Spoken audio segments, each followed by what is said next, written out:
Ladies and gentlemen, welcome to Comeback Central. I'm your host, Julius Erm. We got Dave Camo, Pavel Romeos, and Headmaster Harrison Dunbar here for our inaugural draft. We're going to go 4 each on the best comebacks of all time.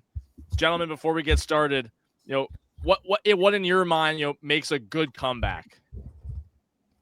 Well, I'm going to say, okay, what do you got, Pablo? Sorry. I was just going to go with the one-liner there. Great playoff performances. And it makes you go back and be like, oh, yeah, they blew that lead. I'm going to say underdogs. Yeah, underdogs. Anything that makes a good story, I feel like. I think for me, it's got to be like the highest stakes. Like something has to be on the line. And I think that's what really matters when it comes to comebacks.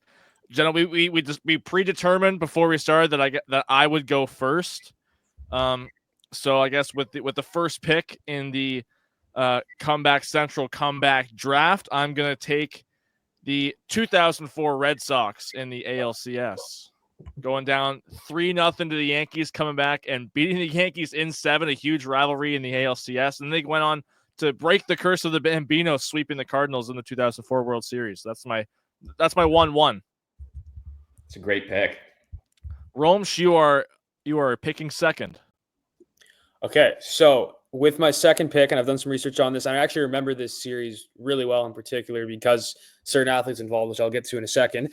I'm going to go with the 2016 NBA Finals. The Cleveland Cavaliers coming back from 3-1 down against the Golden State Warriors. LeBron James being that athlete I was talking about there. Just with that series, it's obviously the fact that no team had ever come back from a 3-1 deficit in the NBA Finals. They did it, and the performances that team had, specifically Kyrie Irving and LeBron James. I think that game 6 or game 7, pardon me, they each had 41 points. It was one of the games in the elimination game. So for me, that's definitely one that's just like, wow. Like it's something you never think happened, especially that Golden State team, 73-9 that season. So that one's a special one. I was really thinking about that one and 2004 Red Sox. Like I was very, I was kind of on the fence between the two, but I went with the 2004 Red Sox. So great pick, Pav. Comsh, number 3. All right, number 3, I'm going with the 2014 LA Kings. They were down 0-3 against the San Jose Sharks, went back to win the cup. So, yeah, I think that was a great run from them. That's my number 1 pick. One of the most, I guess you could call them, biggest wild card team to ever win the Stanley Cup, although like the wild card format wasn't in the NHL yet. The number 1 to 8 format. They got to do it. I agree. I always thought that they should reformat the divisions. So there's 4 divisions in each conference, and then your division winners are home ice in the first round, then your next best 4 teams in each conference make the playoffs. Whatever works. I just don't like this wild card format. I totally agree with you. Dunbar, you have the next 2 picks. We're doing this snake draft format. Beautiful. So first, I'm going to go with Tiger Woods at the 2019 Masters. Just a fantastic comeback. Not only was he down by, 3 strokes at one point on the back 9 there, but also a comeback just from all of his personal issues, his injuries, the cheating scandal, and, he gets his first major in 11 years. And how fitting is it that it's another green jacket? I think among the athlete comebacks, that has to be one of the best of all time because he was playing so great that whole tournament, and it was kind of out of the blue because he hadn't won a major in so long, right? Yeah. Dunbar, you're up again. Oh, this one's going to be crazy, man. You guys are going to be shocked. But the 2013 America's Cup, Oracle Team USA, I had to bring some sailing into this. They were down 8-1 in the best of 17 sailing format. They were 1 race away from being eliminated, and then they won 9 races straight to capture the title. Just an unreal run. Shout out Sail GP because it's such an underrated event in the world of sports. Really underrated event. Pretty electric, I have to say. Absolutely. We're going to go back to Comsh. All right, Comsh, my second pick. Throwing it back to the 2011 World Juniors, where the Canadians took a 3-0 lead into the third period against the big bad Russians, and Artemi Panarin, Vladimir Tarasenko, and the rest of the gang came along and lit them up for 5 in the third period. So there we go, in the gold medal game. Yeah, one of the at the time, like Canada Russia was like such a huge rivalry in World Juniors, right? So definitely a heartbreaker for the Canadians. Romesh, Okay, so for number 2 for me, I'm gonna go back, or not back. I'm gonna go to the ice this time for this one. This one's a little bit more recent and might not come as too big of a shock as to like historical value because obviously the recency of it. The 2022-23 Florida Panthers up against the Boston Bruins in round number 1, coming back from the 3-1 deficit against that Bruins team, which was just ridiculous. I believe the most points, it was best points all time in a single NHL regular season. Correct me if I'm wrong there, gentlemen, but I believe that was that team. Thanks, Combs. But yeah, I remember watching that series and I was just wondering, how is this team coming back? And then Carter Verhaeghe with the OT winner when I believe Boston went to Jeremy Swayman in Game 7 after Ullmark. There was some injury concern. That whole series had so many storylines around it, and just it was incredible to witness. You now have the defeats of the 2 best regular season teams, one in the NBA and one in the NHL. If you think about that Boston Bruins team, best regular season NHL team of all time. Oh yeah. Yeah, pretty crazy. I guess I'm up and I have the next 2 picks. I can't believe this one's still on the board. And all I have to say is the numbers: 28-3. Oh, that was my next one. Yeah, so 25-point comeback by the Patriots in Super Bowl 51. The Falcons had some chances to really put it away late, back half of the third quarter and into the fourth, and they just couldn't do it. Some blown opportunities on some offensive drives, and you can't give Tom Brady an opportunity with those Patriots. So they went in overtime on a touchdown by James White. So I think, again, one of the most iconic touchdowns in NFL history, that play, and of course the incredible catch by Julian Edelman in that second half. So 28-3 has to be up there. I'm surprised none of you guys took it right away. I think after that, I'm going to go with one that's a little bit off the board. Dayton, you kind of introduced some international hockey into this. I'm going to go right back to it. Canada in the Summit Series, 1972 against the Soviet Union. So kind of reverse what Dayton had. So if you're unfamiliar with the Summit Series 1972, it was an 8-game series between the Soviet Union and Canada's best NHL players at the time, because NHL players weren't allowed to play in the Olympic Games or anything like that. So Canada lost the first game in Montreal 7-3. They went on to win a great game in Toronto 2 days later. Then they tied in Winnipeg and lost big time in Vancouver. So they're going to Russia to play 4 more games, down 2 games to 1 and then 1 tie. They lose the first game in Moscow, and then Canada goes on to win the next 3 games, and they almost tied the last game, which would mean which would have meant they would have lost the series on aggregate, considering it was an 8-game series and they weren't going to play overtime. So a series that meant so much to Canadian pride at the time. School children were watching these hockey games in class on the CBC. So it's just an incredible series, one of the best comebacks in at least Canadian history, but definitely sports history. I like it. So that's my those are my 2. We're gonna go back to Rome's for his third. Yeah, Rome's here on the call for number 3. This one I'm going to go with similar because of it came into my mind actually when you mentioned the 28-3 comeback with the Patriots. This one, not 28-3, but number 28 is what's involved in it. I'm going to go to the AFC wildcard game between the Indianapolis Colts, Kansas City Chiefs. The Colts came back from 28 points in this one to win 45-44.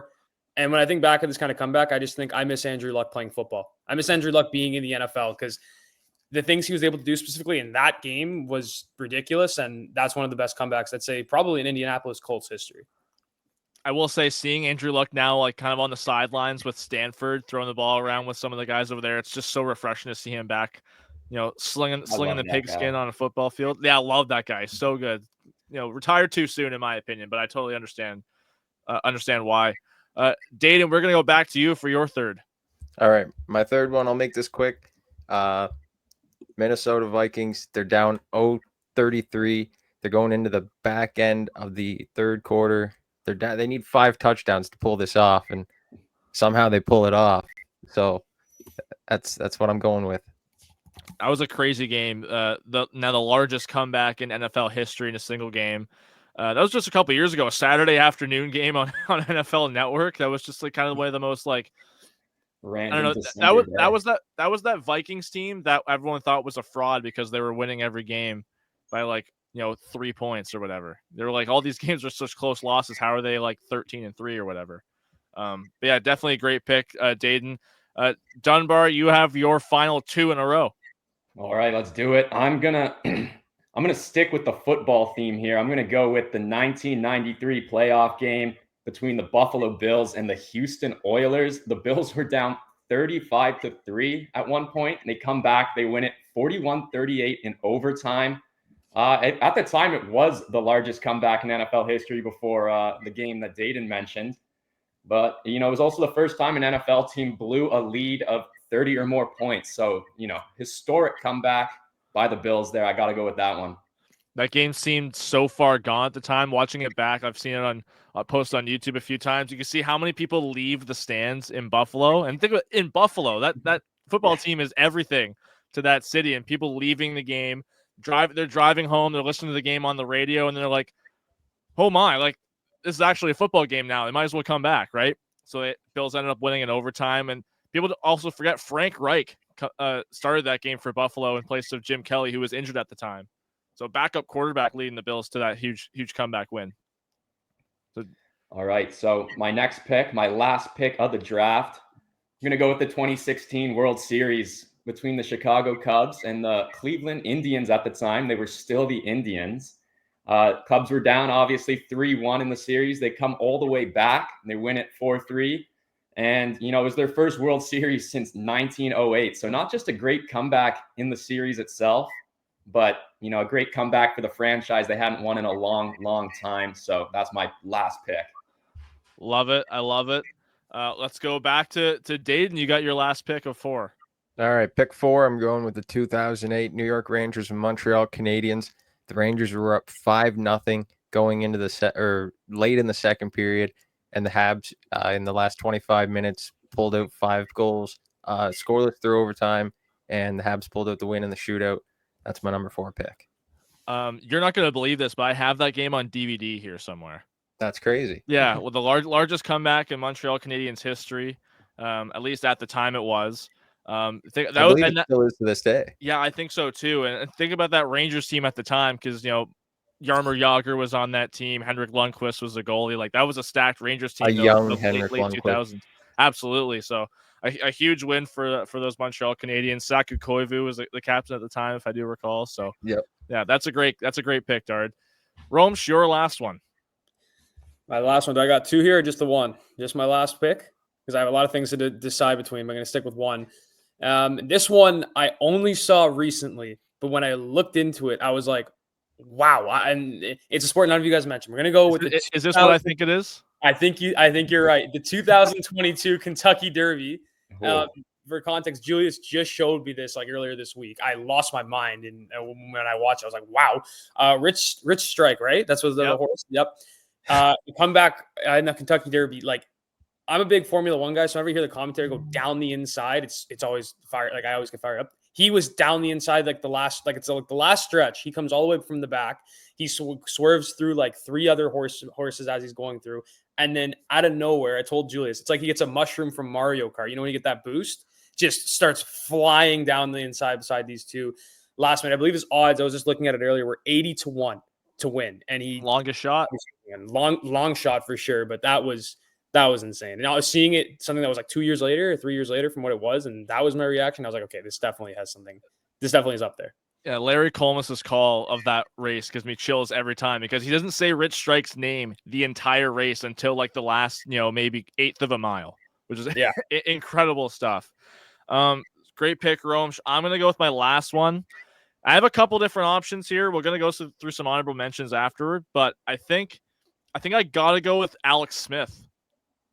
Maybe that's great. The best single athlete comeback, arguably. Just think about how gruesome that leg injury was on FedEx Field. They're getting his leg planted in the turf, and the great documentary about how how bad that injury was, but the entire recovery process that took years and years for him to not only just survive, but somehow make it back to the NFL and be a starting quarterback on a team that made it to the playoffs too. I think that's an incredible story. I think definitely deserved the shine it got with that documentary. So I'm going to go with Alex Smith for my last one, guys. What do you guys think of your draft so far? Oh, I love mine. I'm a big fan of my team. It's unique. There's a lot of uniqueness to it, but I also missed out on a lot because all these other ones I got brought up reminded me of them. Like, wow. Yeah, I wasn't even thinking of the World Juniors one that Dayton took off right off the bat. So the great pick there for sure. Top of my Um, mind. Any of you have any specific honorable mentions you want to shout out before we get out of here? Well, if you're gonna bring up Alex Smith, I gotta shout out Damar Hamlin because the guy literally died on the field and came back to play football for the Bills, and so Big there's no ups. bigger comeback than coming back from death. I got another good football one written down. It was Adrian Peterson. He tore his ACL and he Oh. finally came back and had a 2,000-yard season.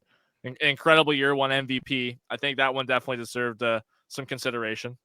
Okay, how about last year? Scotty Scheffler gets arrested, Oh wow. comes back to play in the tournament. That's a good comeback, eh? And then he won Olympic gold like a month later. Bingo. Can I go with an off the board honorable mention here, like way off the board? Oh yeah. Formula 2 championship, just below Formula 1. The Azerbaijan, I butchered that. The Baku Azerbaijan. Grand Prix, thank you, Grand Prix. Formula 2, Charles Leclerc, who just 48 hours before this race, his father had passed away, and he's a teenager at this point, still in Formula 2. Starts the race, gets involved in an accident, back in P20, storms all the way through the field, comes home P1 as a teenager after everything going on. I remember I saw that. That's just one of those stories where it's just like it's unbelievable. Yeah, there's some good ones in Formula 1 for sure, and they're kind of hard to come by. So when they happen, you definitely got to, take it all in because, Formula 1 comebacks, especially nowadays, the way the sport is, they don't seem to happen all that often. So I have a couple. I was thinking about the 2011 Ryder Cup, the way Europe came back on the last day in match play, just like they were down and out. They needed every win they could get, and they pretty much got it and retained the Ryder Cup that year. 2006 Champions League final, Liverpool. They were down 3-0 at halftime, came back and won.